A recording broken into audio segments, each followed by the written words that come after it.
తెలంగాణలో ఉన్న ఫేక్ డాక్టర్లలో 75% హైదరాబాద్లోనే ఉన్నారు అని ఇండియన్ మెడికల్ అసోసియేషన్ చెప్తోంది. గ్రేటర్ హైదరాబాద్ పరిధిలోనే దాదాపు 100 మంది నకిలీ వైద్యులున్నారు. ఖమ్మం కమిషనరేట్ పరిధిలో అర్హతలు లేకున్నా వైద్యం చేస్తున్న 41 మందిని ఈ మధ్యే పోలీసులు పట్టుకున్నారు, కేసులు పెట్టారు. ఏపీలో కూడా ఇలాంటి పరిస్థితే ఉంది.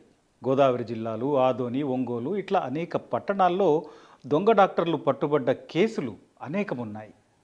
మరి తెలుగు రాష్ట్రాలు దాటి బయటకు వెళితే గుజరాత్లోని సూరత్లో ఆ మధ్య ఒక మల్టీ స్పెషాలిటీ ఆసుపత్రిని తెరిచేందుకు కొంతమంది రెడీ అయ్యారు. దానికి అధికారులు, పోలీసులు అందరినీ పిలిచారు.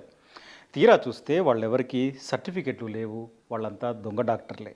ఇక మన పక్కనే ఉన్న కర్ణాటక, ఇక్కడ గత కొన్నేళ్లలో 1500 మందికి పైగా ఫేక్ డాక్టర్లను అక్కడ వైద్య శాఖ పట్టుకుంది.